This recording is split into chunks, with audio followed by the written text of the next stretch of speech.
There used to be a little cottage-looking house in our neighborhood that stood out for one reason: the art inside. The previous tenant, Rebecca, was an art teacher turned painter who later in life made a small business from her paints and commissions.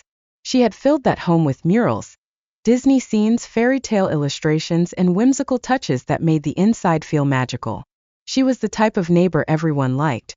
Kind, soft-spoken, even when I once snapped at her over a speeding truck complaint. We patched things up, and ever since I've called her a friend.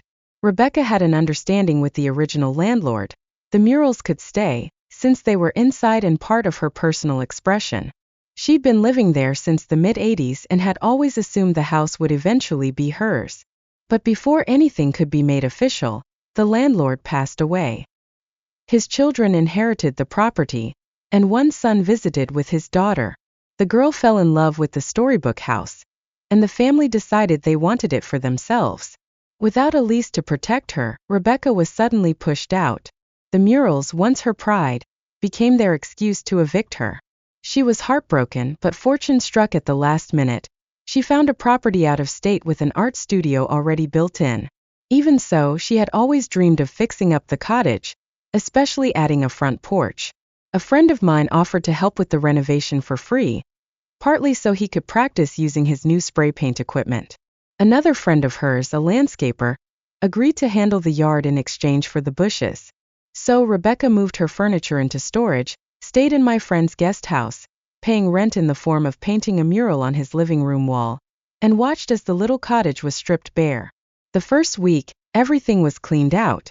The second, the walls were sanded until nothing of her murals remained, just blotches where color used to be.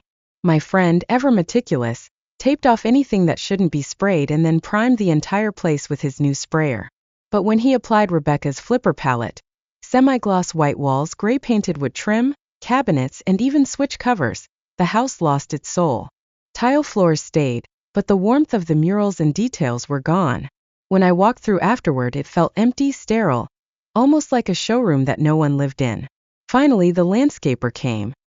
He ripped out the shrubs and greenery, laid down gravel and sand, and finished with decorative stone. What once looked like a whimsical little cottage now stood as something colder, tidy but lifeless. Weeks later, I ran into an old neighbor who mentioned that a few U-Hauls had shown up, but none were ever unloaded.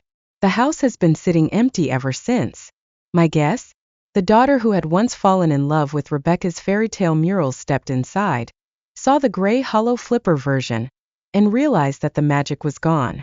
The house that used to sing with color and character had been turned into a dead shell, and in trying to claim it, they destroyed the very thing that made it special. Please like and share.